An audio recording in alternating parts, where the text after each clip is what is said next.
ಅಂತ ದೇಶ ನಮ್ಮ ಭಾರತ ದೇಶ.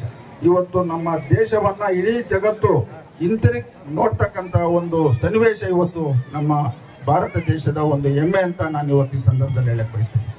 ಇವತ್ತು ನಾವು ಆರ್ಥಿಕವಾಗಿರ್ಬೋದು, ಶೈಕ್ಷಣಿಕವಾಗಿರ್ಬೋದು, ತಂತ್ರಜ್ಞಾನ ವಿಚಾರ ವಿಜ್ಞಾನ ಆಗ್ಬೋದು, ಎಲ್ಲ ರೀತಿಯಲ್ಲೂ ಇವತ್ತು ಇಡೀ ಜಗತ್ತಿನಲ್ಲಿ ಎಲ್ಲ ದೇಶಗಳನ್ನ ಹಿಂದಿಟ್ಟು ಇವತ್ತು ಒಂದು ಈ ದೇಶವನ್ನು ಮುನ್ನಡೆಸ್ತಕ್ಕಂಥ ಈ ದೇಶದ ಪ್ರಧಾನಮಂತ್ರಿಗಳಾದಂಥ ನರೇಂದ್ರ ಮೋದಿಜಿಯವ್ರನ್ನು ಸಹ ನಾವು ಈ ಸಂದರ್ಭದಲ್ಲಿ ನಾವು ಸ್ಮರಿಸಬೇಕಾಗ್ತದೆ.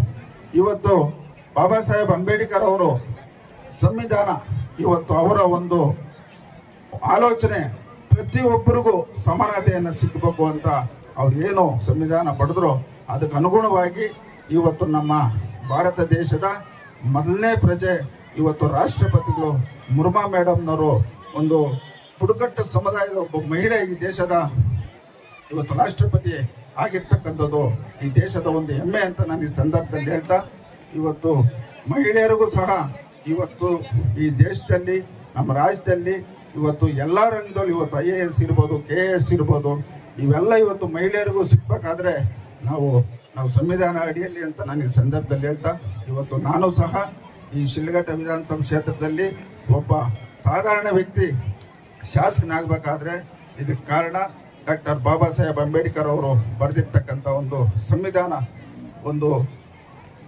ಸಂವಿಧಾನದಿಂದ ನಾನು ಇವತ್ತು ಈ ಕ್ಷೇತ್ರದ ಶಾಸಕನಾಗಿದ್ದೆ.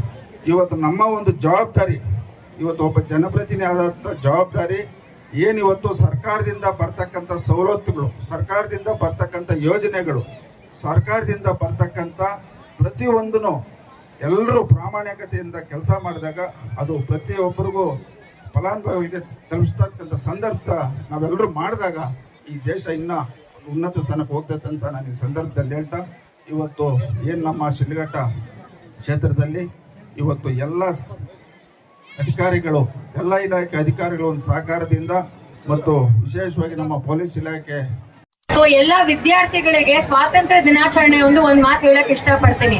ಈಗ ಎಲ್ಲಾ ವಿದ್ಯಾರ್ಥಿಗಳಿಗೆ ಸ್ವಾತಂತ್ರ್ಯ ದಿನಾಚರಣೆ ಏನ್ ಜ್ಞಾಪಕಕ್ಕೆ ಬರುತ್ತಂದ್ರೆ ಒಂದು ಕಾರ್ಯಕ್ರಮ ಇರುತ್ತೆ, ಒಂದು ಪ್ರೋಗ್ರಾಮ್ ಇರುತ್ತೆ. ಆ ಪ್ರೋಗ್ರಾಮ್ ಅಲ್ಲಿ ಬಂದು ಎಲ್ಲ ಮಕ್ಕಳು ಒಂದು ಸಿಹಿ ತಿನಿಸು ತಿಂದಿ ಆ తర్వాత ಏನಾಗುತ್ತೆ ಅವರು ಅದನ್ನ ಆಚರಣೆ ಅಂತ ಹೋಗ್ತಾರೆ. ಅದಲ್ದಿರೇನೆ ಮಕ್ಕಳಿಗೆ ಸ್ವಾತಂತ್ರ್ಯ ದಿನಾಚರಣೆಯ ಮಹತ್ವ ಏನು, ಯಾಕೋಸ್ಕರ ನಾವು ಸ್ವಾತಂತ್ರ್ಯ ದಿನಾಚರಣೆ ಆಚರಿಸ್ತೀವಿ, ನಮ್ಮ ದೇಶದ ಆಕಾಂಕ್ಷೆಗಳೇನು, ಮುಂದಿನ ಪೀಳಿಗೆಗಳು ಯಾವ ಉದ್ದೇಶದ ಮೇಲೆ ನಾವು ನಮ್ಮ ಬದುಕನ್ನು ನಾವು ಸ್ಥಾಪಿಸ್ಕೊಳ್ಬೇಕು, ಮತ್ತೆ ಯಾವ ಆಧಾರಗಳು ಮತ್ತೆ ಆದೇಶಗಳ ಮೇಲೆ ನಾವು ನಡಿಬೇಕು ಅನ್ನೋದು ಮಕ್ಕಳಿಗೆ ಒಂದು ಇದಾಗಿರ್ಬೇಕು. ಅದರಿಂದ ಸ್ವಾತಂತ್ರ್ಯ ದಿನಾಚರಣೆ ಈ ದಿನ ಒಂದು ಸಂಕೇತವನ್ನು ನಾನು ಹೇಳಲಿಕ್ಕೆ ಇಷ್ಟಪಡ್ತೀನಿ. ಎಲ್ಲ ಮಕ್ಕಳು ತಮ್ಮ ಸ್ವಾತಂತ್ರ್ಯ ಏನಿದೆ, ತಮ್ಮಲ್ಲಿ ತಮಗೋಸ್ಕರ ಏನಿದೆ ಅದಕ್ಕೋಸ್ಕರ ನಿಂತ್ಕೊಂಡು ಮಾತಾಡಿ, ಅದಕ್ಕೋಸ್ಕರ ತಾವು ಏನ್ ಸಾಧನೆ ಬೇಕು ಅದಕ್ಕೆ ಛಲ ತೊಟ್ಟು ತಾವು ಮುಂದೆ ನಿಲ್ಬೇಕು. ಸ್ವಾತಂತ್ರ್ಯ ಅಂದ್ರೆ ಸ್ವಾತಂತ್ರ್ಯ ದಿನಾಚರಣೆ ಮತ್ತೆ ನಮ್ದು ಒಂದೇ ದಿನ ಮಾತ್ರ ಸೀಮಿತವಾಗಿರೋದಂತಲ್ಲ. ಎಲ್ಲ ಮಕ್ಕಳು ತಮಗೋಸ್ಕರ ತಾವು ನಿಂತ್ಕೊಂಡು ಏನು ಒಂದು ಗುರಿ ಇಟ್ಕೊಂಡು ಎಲ್ಲರೂ ನಿಂತಿರ್ತೀರಾ. ಈಗ ಈ ಗುರಿ ಎಂಬುದು ಮಕ್ಕಳಿಗೊಂದಿರುತ್ತೆ, ಅಧಿಕಾರಿಗಳಿಗೊಂದಿರುತ್ತೆ, ಮತ್ತೆ ಎಲ್ಲರಿಗೂ ಒಂದೊಂದು ಗುರಿ ಇರುತ್ತೆ. ಸೊ ತಮ್ಮ ಗುರಿ ಏನಿದೆ ಆ ಗುರಿ ಬೆನ್ನತ್ತಿ ತಮಗೋಸ್ಕರ ನಿಂತು ತಮ್ಮ ಏನಿದೆ ಅದನ್ನ ಅಚೀವ್ ಮಾಡ್ಕೋಬೇಕಂತ ಹೇಳಕ್ ಇಷ್ಟಪಡ್ತೀನಿ. Wishing every one happy 80th independence day.